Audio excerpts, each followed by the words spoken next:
ब्रह्मसूत्रम, ब्रह्मसूत्र ग्रंथ में page number 127 page पर प्रथम पंक्ति में अंतिम शब्द आया है इदम उच्यते। मिला? तो इदम उच्यते, तो उसके ऊपर लिखिए सिद्धांत। तो सिद्धांती पूर्व पक्षी के शंका का उत्तर दे रहे हैं। बात यह चल रही है कि तैत्तरीय उपनिषद में वाक्य है कि तस्मात् वा एतस्मात् विज्ञानमयात् अन्यो अंतरः आत्मा आनंदमयः। उस विज्ञानमय से भी भिन्न और उसके अंदर एक आत्मा है जो कि आनंदमय है। अब ये वाक्य सुनने के बाद शंका उत्पन्न होती है कि आनंदमय शब्द से क्या लेना है, आनंदमय शब्द का क्या अर्थ है।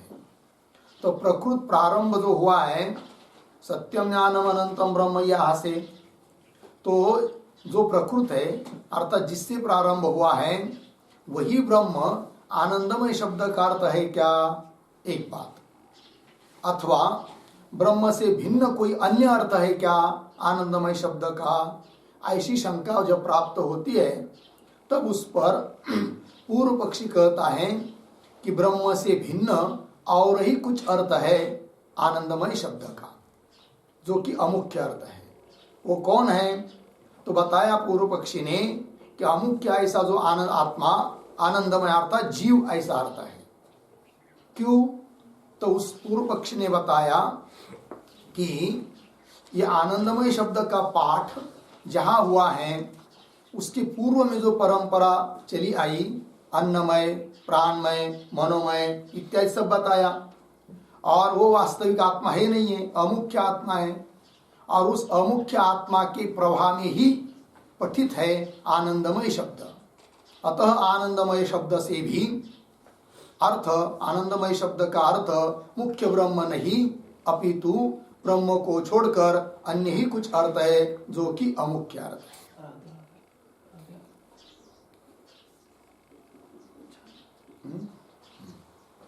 जो कि अमुख्य अर्थ है, इसलिए आनंदमय शब्द का अर्थ अन्य ही है ऐसा पूर्व पक्ष ने कहा। तब इस पर सिद्धांति ने कहा कि भले आनंदमय शब्द का पाठ अमुख्य आत्मा की परंपरा में पठित हो तो भी उसके बाद और कोई बताया नहीं है। जैसे कि अन्नमय को बताने के बाद बताया था कि अन्यो अंतरात्मा प्राणमय, उस प्राणमय को बताने के बाद अन्यो अंतरात्मा मनोमय, इस प्रकार से अंदर अंदर उसके अंदर बताया। उस प्रकार अंतिम जब आनंदमय को बताया तो उस आनंदमय से भी भिन्न उसके अंदर कोई है ऐसा कुछ बताया नहीं है। अर्थात आनंदमय सबके अंदर हुआ, अतः वो आत्मा होने में कोई दिक्कत नहीं है। मुख्य आत्मा, मुख्य परमात्मा ही उसका अर्थ होना चाहिए आनंदमय शब्द का।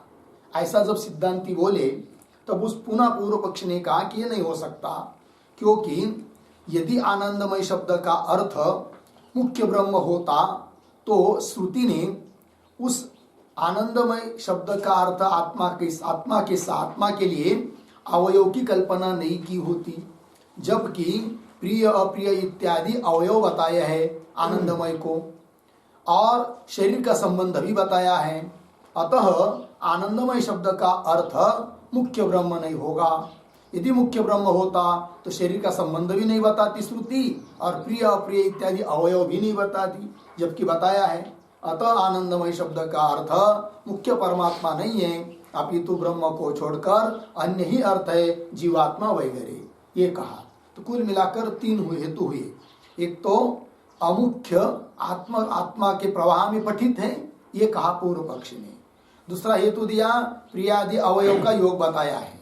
तीसरा हेतु दिया शरीर के साथ संबंध बताया है। अतः आनंदमय शब्द का अर्थ मुख्य परमात्मा नहीं, ऐसा जब पूर्व पक्ष ने कहा तब उसके लिए अब उत्तर दे रहे इदम उच्यते। मिला पंक्ति? देखिए आगे। इदम उच्यते आनंदमयोभ्यासात् परः एव आत्मा आनंदमय भवितुम अर्हति। ठीक है, तो उत्तर दे रहे हैं कि आनंदमय अभ्यासात, ये सूत्र है।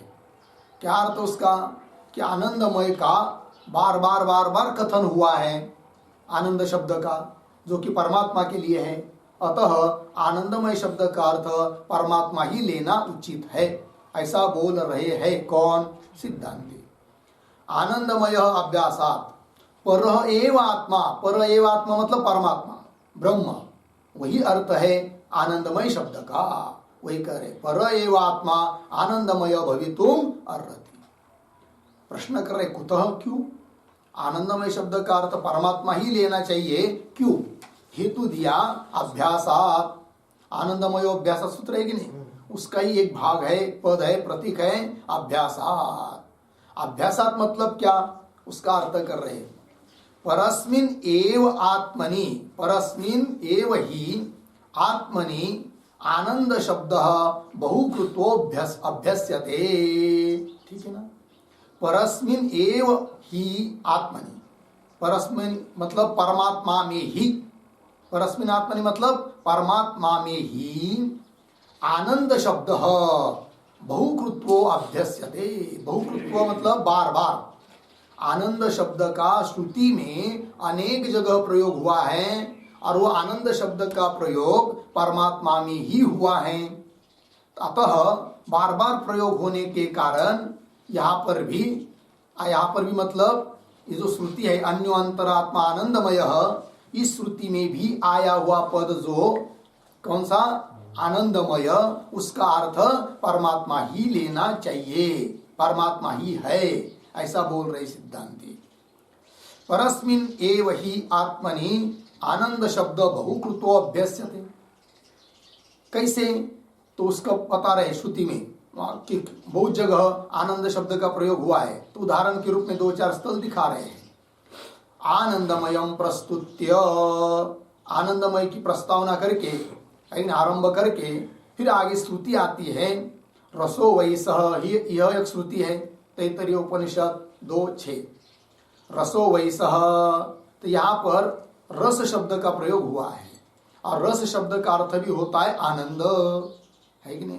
तो लिखिए रस शब्द का अर्थ, रस बराबर सारह बराबर आनंद इत्यर्थः। रस बराबर सारह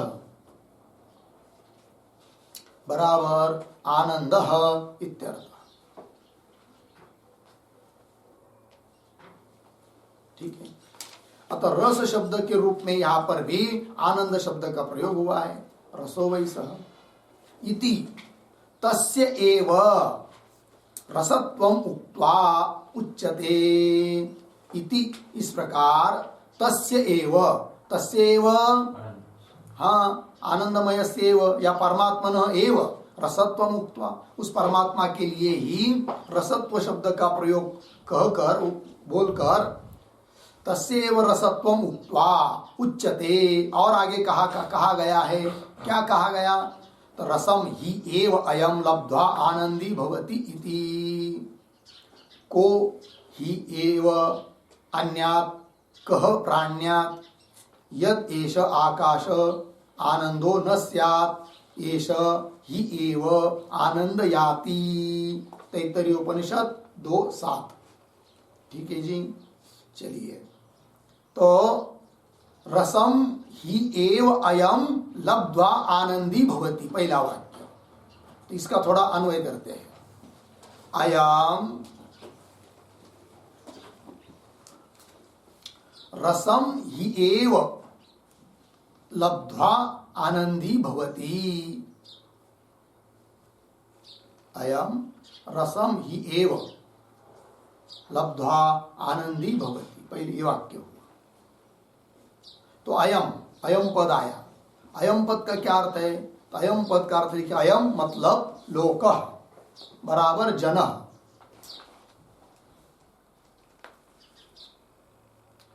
अयम बराबर लोकः बराबर जनः, मतलब लोक, जन, मनुष्य, प्राणी इत्यर्थः। तयम रसम ही एव लब्ध्वा, रस अर्थात आनंद, रसम आनंदम, इस आनंद को ही लब्ध्वा प्राप्त करके आनंदी भवती, आनंदित होता है। यहाँ पर भी रस शब्द के रूप में आत्मा का ही उल्लेख हुआ है, आनंद का ही उल्लेख हुआ है कि नहीं, ये बात इति। और आगे कह ही एव अन्यात् कह प्राण्यात् यद एष आकाश आनंद न स्यात् एष ही एव आनंद याति। थोड़ा अन्वय करते हैं, बीच में पढ़ते पहले, यद एष आकाश आनंद न स्यात्, फिर पीछे कह ही एव अन्यात् कह प्राण्यात्, फिर आगे एष ही एव आनंद याति। अर्थ को देखिए भाई, यद एष आकाश, यद का मतलब यदि, एष मतलब अत्यंत सन्निहित, आकाश मतलब परिपूर्ण, ऐसा यह आनंद न स्यात्, यह परिपूर्ण आनंद यदि नहीं रहता, नहीं होता तो कह ही एव अन्यात् कह प्राण्यात्, कौन अन्यात् अर्थात श्वासोश्वास करता है कि नहीं, या चलता, ठीक है ना, तो कह ही एव अन्यात् निश्वास करता, कह प्राण्यात् कौन उच्छ्वास करता, श्वासोश्वास कौन करता, अर्थात कोई नहीं करता। कब, यदि यह परिपूर्ण आनंद नहीं होता तो, आत्मा नहीं होता तो, आत्मा की सत्ता पर ही ये शरीर के माध्यम से श्वासोश्वास चल रहे हैं, है कि नहीं। एष ही वह आनंद याति, और यश मतलब यह परमात्मा ही आनंद देता है सबको। तो यहाँ पर भी आनंद शब्द का प्रयोग हुआ है, किसके लिए, परमात्मा के लिए आनंद शब्द का प्रयोग हुआ है। अतः आनंदमय शब्द का अर्थ परमात्मा ही होना चाहिए, क्योंकि आनंद का अभ्यास हुआ है, अर्थात बार बार श्रुति में आनंद शब्द से परमात्मा ही लिया गया है, ये कह रहा है, ये कह रहे सिद्धांती, ठीक है। तो ये जो श्रुति है ना, यद एष आकाश, थोड़ा लिखते उस पर, प्रतीक है यद बराबर यदि, यद बराबर यदि अर्धविराम, एष आकाश, आकाश बराबर पूर्ण, आकाश शब्द करता कर दिया पूर्ण, अर्धविराम, आगे आनंद बराबर साक्षी प्रेरक,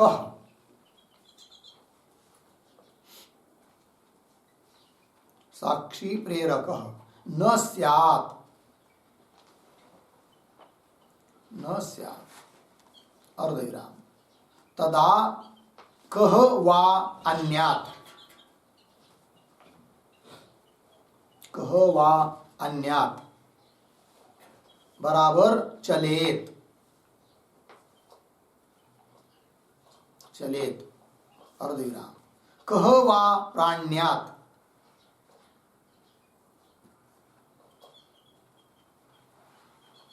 कह वा प्राण्यात् बराबर जीवेत, जीवेत, अर्धविराम, तस्मात्, तस्मात् एषः एव आनंद याति,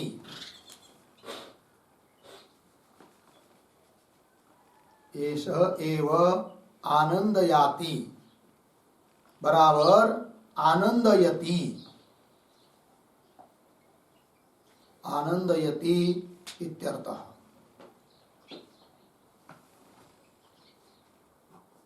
ठीक है, देखो भाई अर्थ, यद मतलब यदि, एष आकाश, आकाश अर्थात पूर्ण आनंद, परमात्मा का विशेषण हुआ, तो पूर्ण ऐसा आनंद अर्थात साक्षी प्रेरक न स्यात् नहीं होता तो, तदा कह वा अन्यत्, कौन अन्यत् अर्थात चले, चलता फिरता बोलता बैठता श्वासोश्वास करता, कह वा प्राण्यात् कौन जीता, तस्मात् इसलिए एष एव आनंद याति, आनंद याति करते कर दिया आनंद यति, आनंद देता है, ये परमात्मा ही आनंद देता है, इसलिए उसका नाम है आनंद।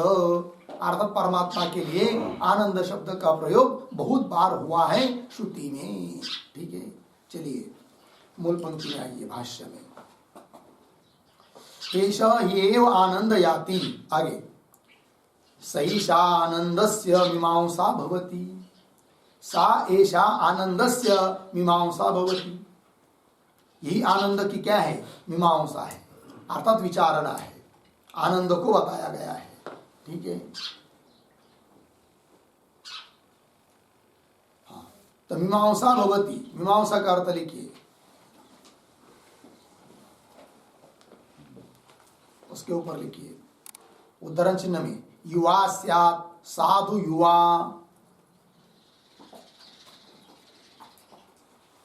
युवा स्यात् साधु युवा,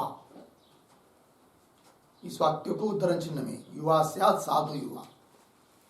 तैत्तरीय उपनिषद 2:8-1 इत्यादिना, इत्यादिना वक्षमान, वक्षमान मनुष्य युवा आनंदम आरभ्य, मनुष्य युवा आनंदम आरभ्य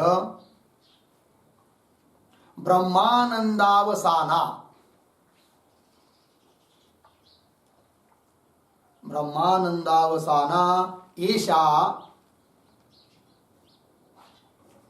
एषा बराबर सन्निहिता, सन्निहिता आनंदस्य,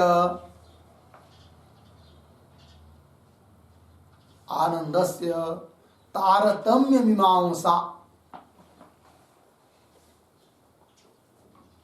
तारतम्य मीमांसा बराबर विचारणा, विचारणा भवति।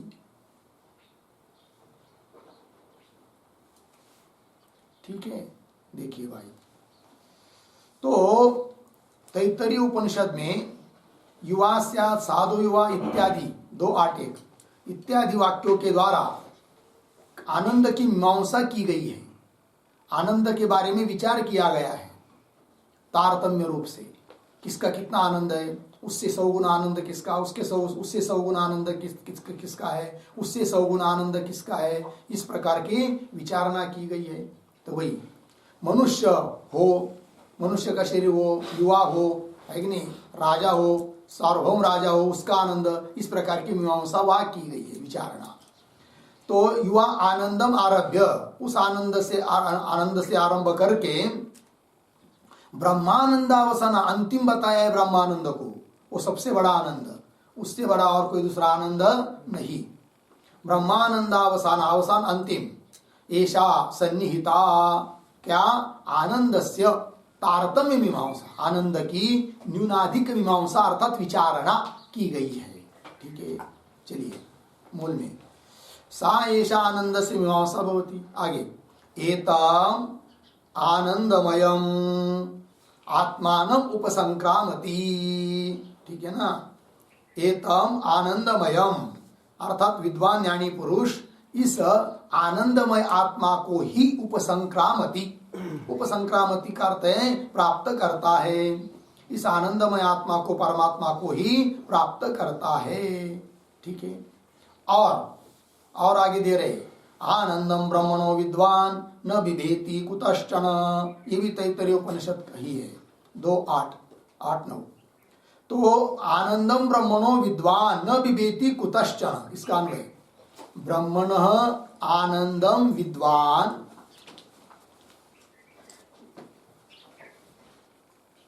ब्रह्मणः आनंदम विद्वान कुतश्चन न बिभेति, अर्थ ब्रह्म के आनंद को जानने वाला, जानता हुआ ज्ञाता विद्वान, कुतश्चन किसी से भी न बिभेति, डरता नहीं है, भयभीत होता नहीं है, जिसने ब्रह्मानंद का अनुभव कर लिया, आनंद का तो ब्रह्मण आनंदम, तो ब्रह्म के लिए ही शब्द आया है आनंद, अर्थात परमात्मा में ही प्रयोग हुआ है आनंद शब्द का बहुत जगह। इति लग गया, इस श्रुति ने बताया। और आगे आनंदो ब्रह्म इति व्यजानात, ये भी तैत्तरीयोपनिषद का ही वाक्य है 3:6। तो आनंदो ब्रह्म, आनंद ही ब्रह्म है, इति व्यजानात, ऐसा जाना। किसने जाना? भृगु ने जाना, वहां का प्रसंग है तैत्तरीयोपनिषद में। तो आनंदम ब्रह्म, आनंद ही ब्रह्म है, ऐसा उसने जाना, आनंद रूप ब्रह्म को अनुभव कर लिया। इति च, ठीक है। इतना ही नहीं, केवल तैत्तरीयोपनिषद का ही प्रमाण दे रहे, ऐसी बात नहीं। तो अन्य श्रुति भी यही कहती है, क्या कि आनंद कौन है? ब्रह्म ही है, परमात्मा ही है। तो श्रुत्यंतरे च, अन्य श्रुति में भी इस बात को बताया है।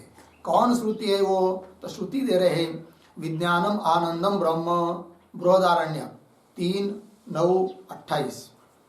तो विज्ञानम आनंदम ब्रह्म, विज्ञान स्वरूप अर्थात ज्ञान स्वरूप आनंद स्वरूप है कौन? ब्रह्म। तो आनंद का प्रयोग ब्रह्म में ही हुआ दिखाई दे रहा है सब जगह। अतः आनंदमय शब्द का अर्थ पर ब्रह्म ही लेना चाहिए, ठीक है, सिद्धांति कह रहे। इति ब्रह्मणि एव आनंद शब्द दृष्ट, इति इस प्रकार बहुत जगह बहुत श्रुतियों में ब्रह्म में ही आनंद शब्द का प्रयोग देखा गया है, ठीक है। एवं आनंद शब्दस्य बहुकृत्वो ब्रह्मणि अभ्यासात् आनंदमय आत्मा ब्रह्म इति गम्यते, ठीक है। एवं इस प्रकार बहुत जगह श्रुति में उल्लेख होने के कारण आनंद शब्दस्य बहुकृत्व, आनंद शब्द का बहुत बार प्रयोग हुआ है श्रुति में, किंतु किस अर्थ में? ब्रह्म अर्थ में। एवं आनंद शब्द से बहुकृत्वो ब्रह्मणि अभ्यासात्, ब्रह्म में ही उसका अभ्यास हुआ है, ब्रह्म में ही प्रयोग हुआ है, बार बार उल्लेख हुआ है। तो ब्रह्मणि अभ्यासात् आनंदमय आत्मा, तो आनंदमय कौन है? आत्मा ही है, ब्रह्म ही है। तो आनंदमय आत्मा ब्रह्म, वो आत्मा ही ब्रह्म है, इति गम्यते, ऐसा जाना जाता है, ठीक है जी। तो पूर्व पक्षी ने क्या कहा था? अन्यो अंतरात्मा आनंदमय, इस श्रुति में आया हुआ जो आनंदमय पद है उसका अर्थ ब्रह्म को, ब्रह्म से भिन्न दूसरा ही कुछ अमुख्य अर्थ लेना चाहिए, जीवादि, ऐसा कहा था पूर्व पक्षी ने। उसका उत्तर दिया कि नहीं, आनंदमय शब्द का अर्थ ब्रह्म ही है, ये कहा।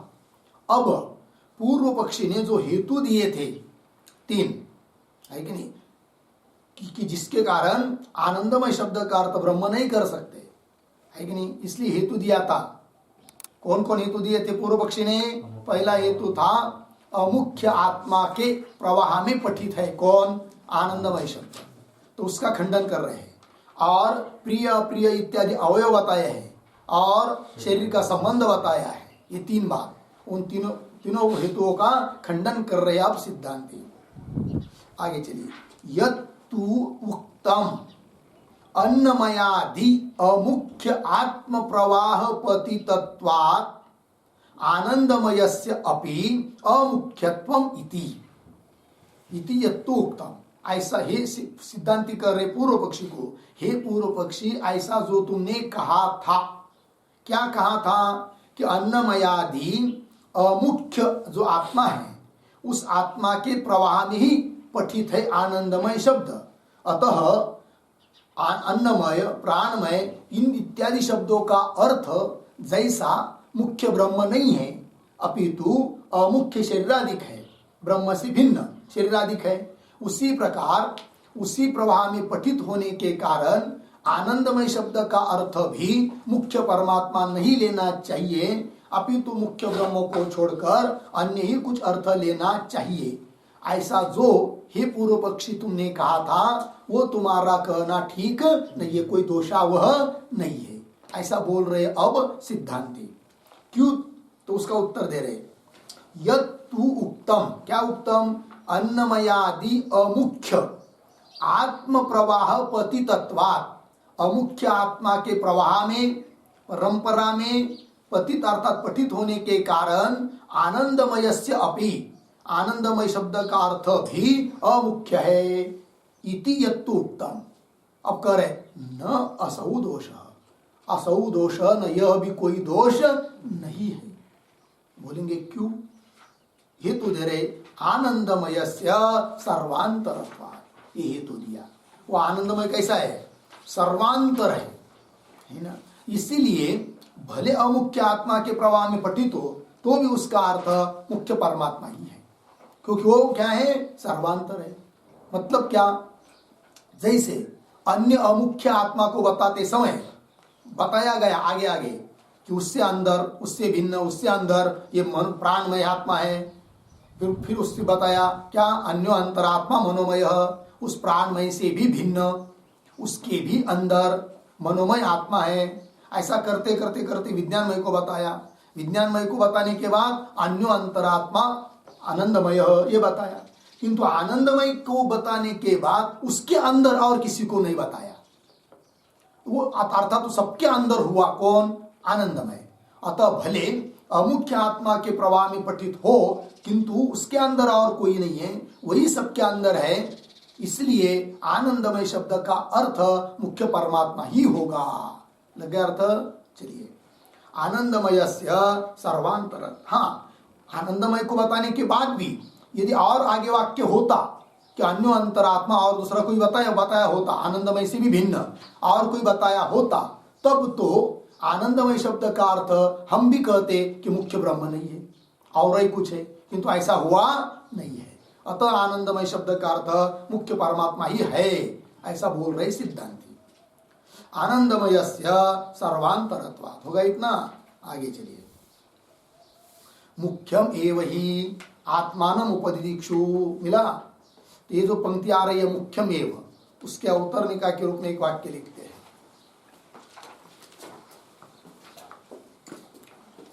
आनंदमयस्य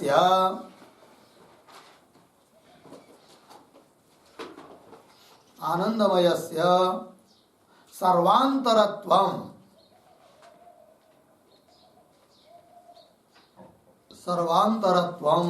न श्रुतम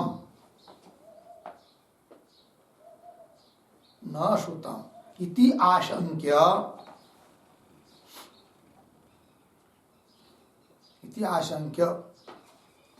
अर्धविराम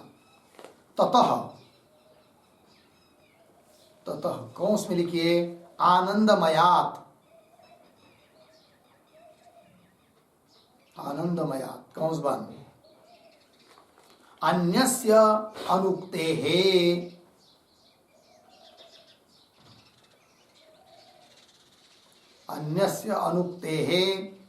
तस्य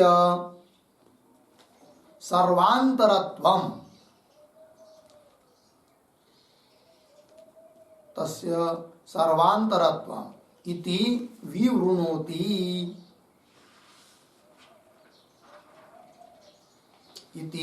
विवृणोति मुख्यम इति।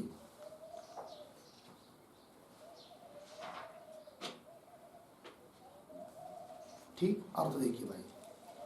तो मुख्यम इत्यादि पंक्ति के पूर्व में जो पंक्ति आई है कि आनंदमय से सर्वांतरत्व, ये कह दिया सिद्धांतियों ने। इस पर कदाचित कोई शंका कर सकता है कि आनंदमय सर्वांतर आप कह रहे हो, किंतु ऐसा श्रुति ने तो स्पष्ट उल्लेख किया नहीं कि आनंदमय सर्वांतर है करके। हाँ, भले उसके आगे और कुछ बताया नहीं, किंतु आनंदमय सबके अंदर है ऐसा तो श्रुति ने कहा नहीं। तो कैसा आप उसको सर्वांतर मानते हो? ऐसी कोई शंका कर सकता है।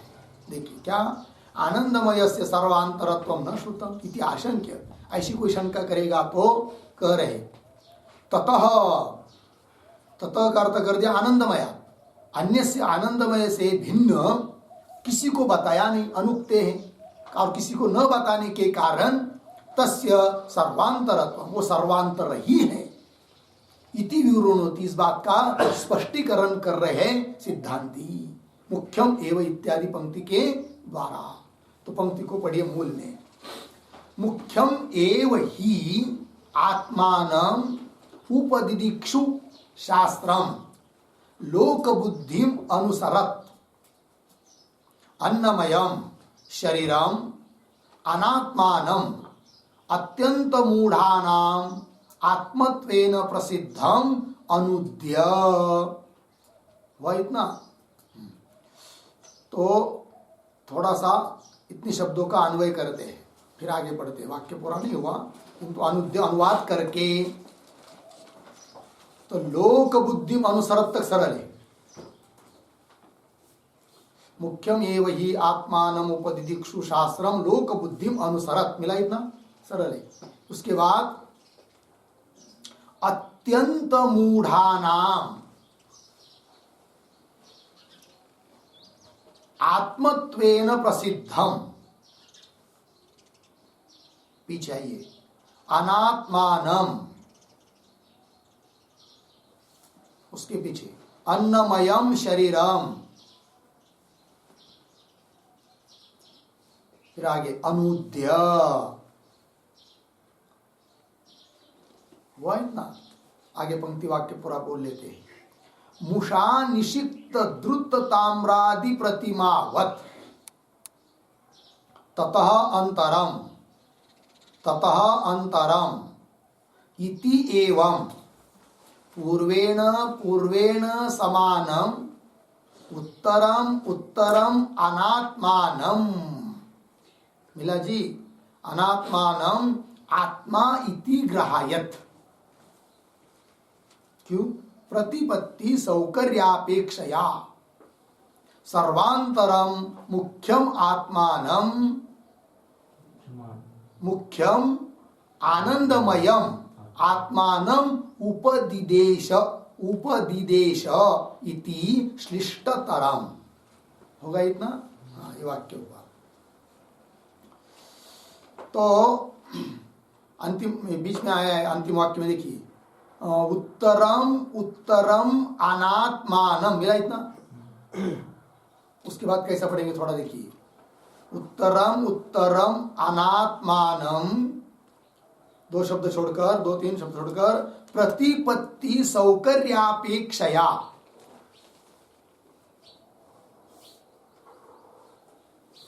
पीछे आत्मा इति ग्रहायत, फिर आगे सर्वांतर मुख्यम इत्यादि।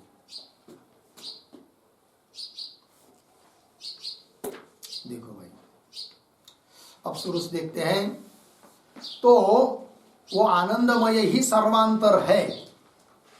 यदि आनंदमय सर्वांतर है तो बीच उसके पीछे अन्नमय, प्राणमय, मनोमय इत्यादि सभी क्यों बताए फिर, है कि नहीं? तो देखिए एक एक बात। तो मुख्यम एव ही आत्मानम उपदिदिक्षु शास्त्रम, शास्त्रम का विशेषण है उपदिदिक्षु। कैसा शास्त्र? कि मुख्य आत्मा का ही उपदेश करने का इच्छुक कौन? शास्त्र। शास्त्र वेद मुख्य आत्मा का ही उपदेश कराना चाहता है साधक को, ठीक है ना? तो मुख्यम एव ही आत्मानम उपदिदिक्षु शास्त्रम, किंतु शास्त्र यदि सीधा बताएगा आत्मा को, ब्रह्म को, तो किसी को वो ब्रह्म पकड़ में नहीं आएगा, उसका ग्रहण नहीं होगा। अतः शास्त्र क्या करता है? तो शास्त्र विचार करता है कि सामने वाले को ब्रह्म का बोध तो कराना है, और सीधा बताएंगे तो हो नहीं सकता, समझ में ही नहीं आएगा। जैसे परमाणु को बताना है, परमाणु बहुत सूक्ष्म ऐसा ऐसा होता है, समझ में नहीं आएगा, फिर बताना पड़ता है। देखो भाई, वो सूर्य का किरण जब खिड़की से अंदर आ रहा है और प्रकाश, उसमें जो ऐसा छोटा छोटा कण दिखाई दे रहा है, वो दिखता है ना? हाँ दिखता है। उसको कहते त्रसरेणु, ठीक है। फिर वो त्रसरेणु है तो उसके 3 भाग कर लो, 3 टुकड़े, तो वो हो जाएगा क्या? द्व्यनुक। फिर उस द्व्यनुक के जब 2 टुकड़े करेंगे तब हो जाएगा कौन? परमाणु। ऐसा होता है परमाणु। जैसे इस प्रकार समझाया जाता है, क्योंकि ग्रहण किसका हो रहा है? त्रसरेणु का। द्व्यनुक और परमाणु का ग्रहण नहीं हो रहा है। अतः जिसका ग्रहण स्थूल बुद्धि से हो रहा है, पहले उसको पकड़ा जाता है, जैसे फिर उसको पकड़कर धीरे धीरे सूक्ष्म वस्तु का उपदेश किया जाता है, जैसे उसको अरुंधति न्याय भी बोलते हैं। तो वही करे, देखिए, मुख्यम एव ही आत्मानम उपदिदिक्षु शास्त्रम, उपदेश करने का इच्छुक शास्त्र क्या करता है? पहले लोक बुद्धिम अनुसरत, लोक बुद्धि का अनुसरण करता हुआ शास्त्र है। तो लोक बुद्धि मतलब कैसी है लोक बुद्धि? तो लोक बुद्धिम के ऊपर एक शब्द लिखिए, लोक बुद्धिम का मतलब लोक बुद्धे है स्थूल ग्राहिताम अनुसरत, यह उसका अर्थ है। लोक बुद्धे है स्थूल ग्राहिताम, स्थूल ग्राहिताम अनुसरत इत्यर्थः। लोक बुद्धे है स्थूल ग्राहिताम अनुसरत इत्यर्थः। लोक बुद्धि का अनुसरण करना मतलब क्या? लोगों की बुद्धि जैसी है, कैसी है? स्थूल को ग्रहण करने वाली है। तो स्थूल ग्राहिताम, लोगों की स्थूल अर्थ को ग्रहण करने वाली जो बुद्धि है, ऐसे उस बुद्धि का अनुसरण करता हुआ शास्त्र उपदेश करता है मुख्य आत्मा का, धीरे धीरे। वो देखिए, मुख्यम एवं ही आत्मानम उपदिक्षु शास्त्रम लोक बुद्धिम अनुसरत। लोक बुद्धि का अनुसरण करता हुआ क्या कर रहा है फिर? अत्यंत मूढ़ानाम, अत्यंत जो मूढ़ लोग हैं, मतलब जिसको कुछ भी पता नहीं है, आत्मा अनात्मा ब्रह्म ईश्वर कुछ क्या होता है करके, है कि नहीं, बस अपने स्थूल शरीर को ही अपना स्वरूप जो समझते हैं, उनको कहते हैं क्या? अत्यंत मूढ़ स्थूल बुद्धि वाले लोग, है कि नहीं। अत्यंत मूढ़ानाम आत्मत्वेन प्रसिद्धम, अत्यंत मूढ़ लोगों को आत्मा रूप से प्रसिद्ध ऐसा कौन है कि जो आत्मा नहीं है तो अनात्मा, ऐसा कौन? शरीर। उस शरीर को ही वो समझते हैं क्या? आत्मा। अतः उस लोक बुद्धि का अनुसरण किया शास्त्र ने, इसलिए सबसे पहले बताया क्या? कि अन्नमय, ये जो शरीर यही आत्मा है करके। अन्नमय जो शरीर है, इसको आत्मा बताने में तात्पर्य नहीं है, किंतु स्थूल बुद्धि का, लोगों की स्थूल बुद्धि का अनुसरण करता हुआ शास्त्र ने बताया है ये बात। पंक्ति देखिए, लोक बुद्धि अनुसरत अत्यंत मूढ़ानाम आत्मत्वेन प्रसिद्धम अनात्मानम अन्नमयम शरीरम। अनात्मा ऐसा जो अन्नमय शरीर है, उस शरीरम अनुद्य, उस शरीर का अनुवाद करके, अर्थात अन्नमय आत्मा ऐसे पहले बताया, तो अनुवाद किया शास्त्र ने, फिर अनुवाद करके फिर आगे क्या बताया? तो दृष्टांत देकर समझा रहे हैं। जैसे कोई साचा हो और उस साचा में पिघला हुआ तांबे का पानी डाल दिया तो वो जैसा उसका आकार का हो जाता है और उस साचे के अंदर है, उस प्रकार सबसे पहले बताया स्थूल शरीर अन्नमय को आत्मा, फिर ये साचा हुआ, फिर उसके अंदर है कौन? प्राणमय, फिर उसके अंदर है कौन? मनोमय। ऐसा करता हुआ शास्त्र ने मुख्य आत्मा का उपदेश किया है। ये कह रहे हैं अनुद्य मूषा निषिक्त द्रुत ताम्रादि प्रतिमावत। ये दृष्टांत। मूषा कहते साचा को, निषिक्त मतलब डाल दिया उस साचे में को, क्या? द्रुत मतलब पिघला हुआ, ताम्र मतलब तांबा, ठीक है ना, प्रतिमा मतलब मूर्ति। तो मूषा निषिक्त द्रुत ताम्रादि, तांबे की प्रतिमावत, प्रतिमा की तरह, ततः अंतरम, जैसे साचा के अंदर है कौन? वो मूर्ति। उस प्रकार सबसे पहले बताया स्थूल शरीर, फिर उसके अंदर बताया किसको? प्राणमय को, फिर उसके अंदर बताया किसको? मनोमय को। इस प्रकार प्रतिमावत ततः अंतरम, उससे अंदर, ततः अंतरम, उससे भी अंदर, इति एवं, इस प्रकार से, पूर्वेण पूर्वेण समानम उत्तरम उत्तरम अनात्मानम। ठीक है ना, देखिए, पूर्वेण पूर्वेण समानम मतलब पूर्व पूर्व, पीछे पीछे के अनात्मा है ऐसा समझाते हुए, उत्तर उत्तर को भी अनात्मा बताते हुए फिर अंतिम बताया है किसको? आत्मा को। ठीक है, तो पूर्वेण पूर्वेण समानम उत्तरम उत्तरम अनात्मानम, आगे आगे अनात्मा को, जैसे पूर्व पूर्व हुआ कौन? स्थूल शरीर, वो अनात्मा है, उसी के समान अनात्मा है कौन? प्राणमय। फिर वो भी पूर्व हुआ, तो जैसे वो प्राणमय अनात्मा है, उसी प्रकार उसके आगे वाला मनोमय वो भी अनात्मा है। इस प्रकार से तो पूर्वेण पूर्वेण समानम उत्तरम उत्तरम अनात्मानम, अनात्मा को आत्मा इति ग्राह्य, किसके लिए? लेकिन प्रतिपत्ति सौकर्यापेक्षया, प्रतिपत्ति कहते ज्ञान, सौकर्य मतलब सुलभता, ज्ञान सुलभता से हो जाए, सरलता से हो जाए, है कि नहीं, इसलिए आत्मा इति ग्राह्यत, यह आत्मा है, यह आत्मा है, यह आत्मा है, ऐसा ग्रहण कराता हुआ कौन? शास्त्र। ग्राह्यत ये भी विशेषण है किसका? शास्त्र का। ग्रहण कराता हुआ शास्त्र। फिर क्या? ग्राह्यत सर्वांतरम, फिर उसके बाद सबके अंदर मुख्यम आत्मानम, मुख्यम आनंदमयम, मुख्य ऐसा जो आनंदमय वही आत्मा है, उसका उपदेश किया है शास्त्र ने। उपनिदेश इति श्लिष्टतरम, यह कहना उचित है, यह कह रहे हैं। तो चलो भाई, तो बीच में ही पूर्वेण पूर्वेण पद आया है, तो उसके पहले एक वाक्य लिखते हैं उतरने का। ताम्रस्य मूषाकारत्ववत्,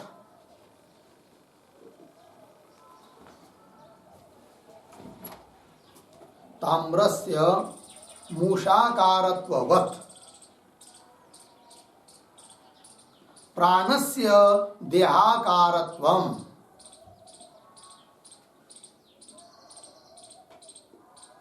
प्राणस्य देहाकारत्वम् बराबर देहेन सामान्यम, देहेन सामान्यम बराबर देहवत् अनात्मत्वम्, देहवत् अनात्मत्वम् इत्यर्थः। देहवत् अनात्मत्वम् इत्यर्थः पूर्णविराम। तथा मनः प्राणाकारं, मनः प्राणाकारं बराबर तेन समम, तेन समम इति आह पूर्वेण इति, इति आह पूर्वेण इति। हो गया जी, देखो अर्थ है। तो ताम्रस्य मूषाकारत्ववत्, तांबा जैसा मूषा के आकार का हो जाता है, साचे के आकार का हो जाता है, उस प्रकार। तो प्राणस्य देहाकारत्वम, सबसे पहले देह बताया, फिर देह के अंदर बताया प्राण को। अतः प्राण भी क्या हुआ? देह के आकार का हुआ, अर्थात देह के अंदर का हुआ, अर्थात देह के जैसा हुआ। अर्थात देह जैसा अनात्मा है वैसा प्राण भी अनात्मा है, ऐसा पीछे पीछे को बताया। तो प्राणस्य देहाकारत्व मतलब देहेन सामान्य, मतलब देहवत् अनात्मत्व, देह की तरह अनात्मा है, ऐसा बताया। तथा उसी प्रकार मन प्राणाकारम, तो देहाकार हुआ प्राण और प्राणाकार हुआ कौन? मन। मनाकार हुआ कौन? विज्ञानमय। ऐसा आगे आगे बताया है। तो मन प्राणाकारम तेन समम इति आह, तो वही दिया है भाष्य की पंक्ति में, पूर्वेण पूर्वेण समानम, पूर्व पूर्व अनात्मा के समान, उत्तरम उत्तरम अनात्मानम, उत्तर उत्तर अनात्मा को बताया आत्मा करके। आत्मा इति ग्राह्य, किस लिए? प्रतिपत्ति सौकर्यापेक्षया, प्रतिपत्ति मतलब ज्ञान की, ज्ञान सुलभता से सरलता से समझ में आ जाए, इस अपेक्षा से आत्मा इति ग्राह्यत।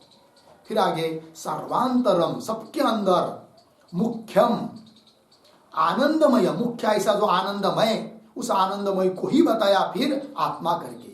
आत्मानम मुख्यम आनंदमयम आत्मानम, मुख्य ऐसा जो आनंदमय वही आत्मा है। इस प्रकार से उपदिदेश, उपदिदेश इसका कर्ता कौन है? शास्त्रम उपदिदेश, शास्त्र ने उपदेश किया। इति श्लिष्टतरम, यह सर्वथा ही युक्त है, ये शास्त्र का कहना उचित भी है, श्लिष्टतर है, श्रेष्ठतर है, ठीक है, उचित है ये बात। अब ऐसा क्यों बताया लेकिन शास्त्र ने? तो उदाहरण देकर समझा रहे हैं। यथा अरुंधति निदर्शने बह्वीष्वपि तारासु अमुख्यासु अरुंधतीषु दर्शितासु या अंत्या प्रदर्शते सा मुख्या एव अरुंधति भवति, ये दृष्टांत हुआ। एवं इह अपि आनंदमयस्य सर्वांतरत्वात् मुख्यम आत्मत्वम। ठीक है जी, चलिए भाई अर्थ। दृष्टांत को समझ लेंगे। यथा अरुंधति निदर्शने, अरुंधति नाम का एक तारा है, चांदनी तारा, नक्षत्र जिसको कहते हैं, आकाश में रात के समय जो दिखते हैं छोटे छोटे, जैसे कि बल्ब लगा के रखे। कौन से बल्ब कहते हैं उसको? टिमटिम बहुत सारे लगाते नहीं, कि शादी आदि में लाइटिंग, उसको क्या छोटा का कुछ नाम है। जैसे कि भगवान ने सब आकाश में क्या लगाया, वो लाइटिंग लगा के रखी है, तारा छोटा छोटा छोटा छोटा, ठीक है कि नहीं। और एक तारा है जिसका नाम है अरुंधति, अत्यंत सूक्ष्म है, बारीक, दिखाई नहीं देता है सरलता से। फिर क्या करना पड़ता है, उसके आसपास बगल वाला बड़ा तारा दिखाना पड़ता है, वो दिखता है। फिर कहा जाता है ये जो दिखाई दे रहा है ना, वही अरुंधति है। यद्यपि वो अरुंधति नहीं है, तो भी उसमें अरुंधति शब्द का प्रयोग हुआ, अतः वो अमुख्य प्रयोग है। जैसे मानवक सिंह नहीं है, उसमें सिंह शब्द का प्रयोग अमुख्य प्रयोग है। उस प्रकार अमुख्य ऐसे अनेक तारा को दिखाया, ये अरुंधति नहीं, नहीं वो नहीं, उसके बगल वाली वो अरुंधति है, वो नहीं वो नहीं वो नहीं, उसके बगल वाली। ऐसा करते करते करते फिर वो सूक्ष्म दिखाई दे रहा है ना, वो अरुंधति है। वो अंतिम बताया, उसके आगे और कुछ नहीं बताया, अतः वो अंतिम वाली हो गई क्या, अरुंधति। इस प्रकार यथा अरुंधति निदर्शने, अरुंधति तारा को दिखाने में, विश्वपि तारासु, बहुत सारी ताराओं को, जो कि अमुख्य है, तारासु अमुख्यासु अरुंधतिषु, अमुख्य ऐसे जो अरुंधति है उनको अरुंधतिषु दर्शितासु दिखाया, दिखाने पर, बहुत सारे अमुख्य अरुंधति ताराओं को दिखाने पर, या अंत्या प्रदर्शते, जो अंतिम में दिखाई जाती है, दिखलाई जाती है कि नहीं, दाखवल्या जाते, या अंत्या प्रदर्शते, सा मुख्या एवं अरुंधति, वह है कौन, मुख्य अरुंधति। ये बात भगवती, ते दृष्टांत हुआ, जिसको शाखाचंद्र न्याय भी कह सकते हैं। एवं इह अपि, एवं इह अपि, इह मतलब क्या, इस प्रसंग में तैत्तरीय उपनिषद में जो प्रसंग आया है, आनंदमय को आत्मा बताया, वो सब प्रसंग। एवं इह अपि आनंदमयस्य सर्वांतरत्वात्, आनंदमय को क्या बताया है, आनंदमय को बताने के बाद और किसी को बताया नहीं, अर्थात सबके अंदर कौन हुआ, आनंदमय हुआ। अतः आनंदमय शब्द का अर्थ परमात्मा ही है, ऐसा सिद्धांति ने कहा। एवं यह अपि आनंदमयस्य सर्वांतरत्वात्, सबके अंदर होने से मुख्यम आत्मत्वात्, वही मुख्य आत्मा है। हो गया जी, हाँ। तो पूर्व पक्षी ने आनंदमय शब्द का अर्थ परमात्मा ने, इस बात को सिद्ध करने के लिए 3 हेतु दिए थे पूर्व पक्षी ने, ठीक है। उसमें पहला हेतु था क्या, अमुख्य आत्मा के प्रवाह में पठित है, उसका खंडन कर दिया अभी तक सिद्धांति ने। भले अनात्मा जो अन्नमयादिक है, अमुख्य आत्मा है, उसके प्रवाह में पठित होने पर भी अंतिम बताया है आनंदमय को, उसके अंदर किसी को बताया नहीं, अतः वही मुख्य आत्मा है, परमात्मा है, उदाहरण देकर बताया। अब और जो 2 हेतु बताए थे पूर्व पक्षी ने, उसका भी खंडन करना है, वो आगे आ रही पंक्ति। यत् तू ब्रूषे, कौन कह रहे, सिद्धांति कह रहे, किसको, पूर्व पक्षी को, कि हे पूर्व पक्षी, यत् तू ब्रूषे, जो तू बोलता है, बोला है तुमने, क्या कहा है, देखिए। यत् तू ब्रूषे प्रियादीनाम शिरस्त्वादि कल्पना अनुपपन्ना मुख्यस्य आत्मन इति, ठीक है। इति तक हुआ, थोड़ा अन्वय करते हैं, कैसा पढ़ देखिए। यत् तू ब्रूषे,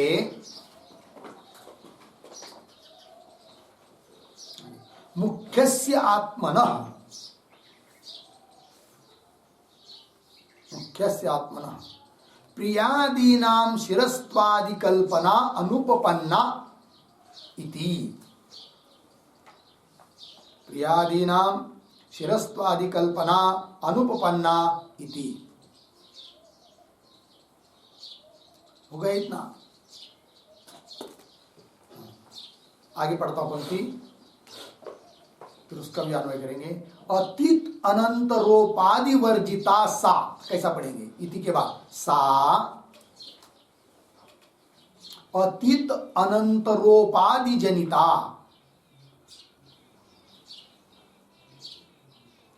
फिर आगे न स्वाभाविकी इति अदोषः, न स्वाभाविकी इति अदोष। हो गया जी। देखो भाई अर्थ, यत्तु ब्रूषे, क्या कि मुख्यस्य आत्मनः, मुख्य यदि आत्मार्थ होता, आनंदमय शब्द का अर्थ यदि मुख्य होता, मुख्य परमात्मा होता, तो प्रिय अप्रिय शिर इत्यादि अवयव की कल्पना नहीं की होती, जबकि अवयव बताए हैं। अतः आनंदमय शब्द का अर्थ परमात्मा नहीं, ऐसा जो पूर्व पक्ष ने कहा था उसका उत्तर दे रहे सिद्धांती अनुवाद करके। यत्तु ब्रूषे मुख्यस्य आत्मन प्रियादीनाम, प्रिय अप्रिय इत्यादि शिरस्त्वादि कल्पना, ये शिर है, दक्षिणांग है, उत्तरांग इत्यादि कल्पना अनुपपन्ना, वो अनुपपन्न है। यदि मुख्य आत्मार्थ रहेगा ये कल्पना अनुपन्न है, उचित नहीं है। इति, ये जो तुमने कहा था, किंतु वो भी कोई दोष नहीं है। कैसे कि सा शिरस्त्वादि कल्पना, सा कल्पना अतीत अनंतर उपाधि जनिता, वो कल्पना मतलब श्रुति ने जो शीर वगैरह बताए हैं, अवयव बताए हैं, वो उपाधिकृत है, वस्तुता नहीं है। अतः आनंदमय शब्द का अर्थ मुख्य परमात्मा लेने में भी कोई दिक्कत नहीं है। अवयव बताए, उपाधिकृत बताए, वस्तुता नहीं बताए, अतः कोई दोष नहीं। ये कह रहे सा अतीत अनंतर उपाधि जनिता। अतीत अनंतर मतलब क्या भाई? तो देखो उस श्रुति के प्रसंगों को सामने नहीं, आनंदमय, और आनंदमय के पीछे सब अतीत है। कौन कौन? अन्नमय, प्राणमय, मनोमय, विज्ञानमय, तो ये सब अतीत हुई। और अतीतों में जो अनंतर अंतिम वाला कौन? विज्ञानमय। तो अतीत अनंतर शब्द से क्या अर्थ आता है? विज्ञानमय। तो उस विज्ञानमय जो है वो उपाधि है, उस उपाधि से जनित है वो कौन? शिरस्त्वादि की कल्पना। तो ये जो पद आया है अतीत अनंतरोपाधि जनिता, उसका अर्थ अतीतः यह, अतीतः यह अनंतरः उपाधि,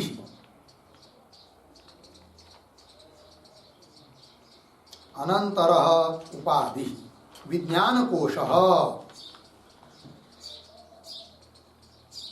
विज्ञानकोशः अर्धेरा तत्कृता,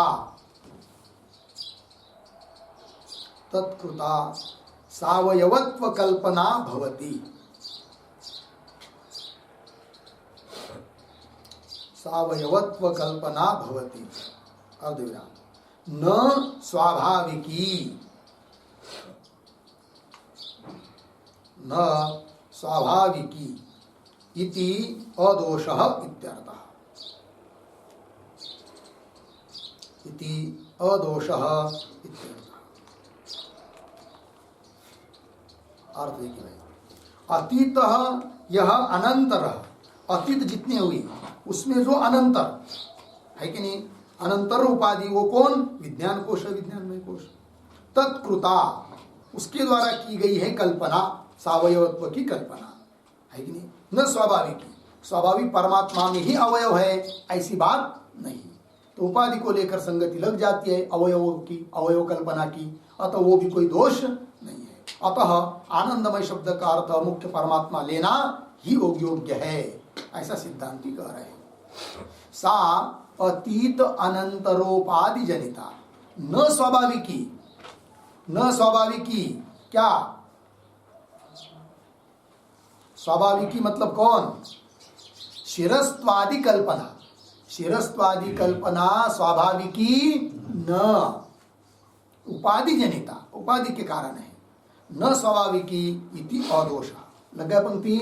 चलिए, तो दो हेतु का खंडन किया, तीसरा हेतु दिया था पूर्व पक्षी ने, कौन? शरीर के साथ संबंध बताया, शारीर। यदि आनंदमय शब्द का अर्थ मुख्य आत्मा होता तो उस मुख्य आत्मा का शरीर के साथ संबंध नहीं बताया होता, जबकि शरीर के साथ संबंध बताया है। अतः आनंदमय शब्द का अर्थ मुख्य आत्मा नहीं है, अपितु अन्य ही कुछ है, जीवादि, ऐसा कहा था किसने?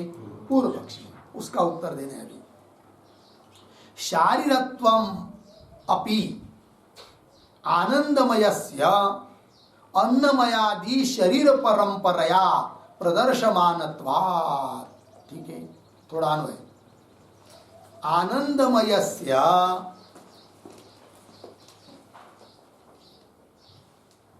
आनंदमयस्य शारीरत्वम् अपि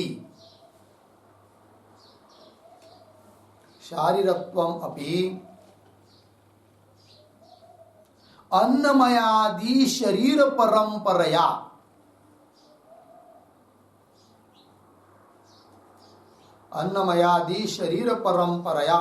प्रदर्शमानत्वात्।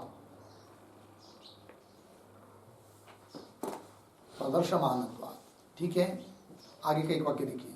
न पुनः साक्षादेव शारीरत्वम संसारीवत, इसको कैसा पढ़ेंगे? संसारीवत पुनः साक्षात एव, पुनः साक्षात एव शारीरत्वम न। फिर अंतिम का वाक्य सरल, तस्मात् आनंदमय परः एव आत्मा। ठीक है, देखो भैया, तो आनंदमय से शारीरत्वम, आनंदमय को शरीर, शारीरत्व मतलब शरीर के साथ संबंध जो बताया है वो क्यों बताया? इसलिए कि अन्नमयादि शरीर परंपरया प्रदर्शमानत्वा, अन्नमयादि शरीर की परंपरा बताई है, अन्नमय प्राणमय, और उसके कारण शरीर का साथ संबंध बताया। वस्तुतः आनंदमय शब्द का अर्थ परमात्मा, उसके साथ शरीर का संबंध है, यह बताने में श्रुति का तात्पर्य नहीं है। तो भी आनंदमय शब्द का अर्थ परमात्मा ही है, तो भी शरीर का संबंध क्यों बताया? इसलिए कि अन्नमयादि शरीर परंपरा दिखाई है पीछे से, अतः शरीर का संबंध बताया। शरीर का संबंध बताने में तात्पर्य नहीं है। वही कह रहे आनंदमयस्य शारीरत्वम अपि, शारीरत्व मतलब शरीर संबंध भी अन्नमयादि शरीर परंपराया, अन्नमयादि शरीर परंपरा के कारण प्रदर्शमानत्व, प्रदर्शित किया होने के कारण साक्षात कोई शरीर का संबंध उस आत्मा के साथ नहीं है। मानत्वा संसारीवत, संसारीवत जीववत, जीव की तरह, मतलब जीव का जैसा संबंध साक्षात है शरीर के साथ, वैसा साक्षात संबंध आत्मा का शरीर के साथ नहीं है।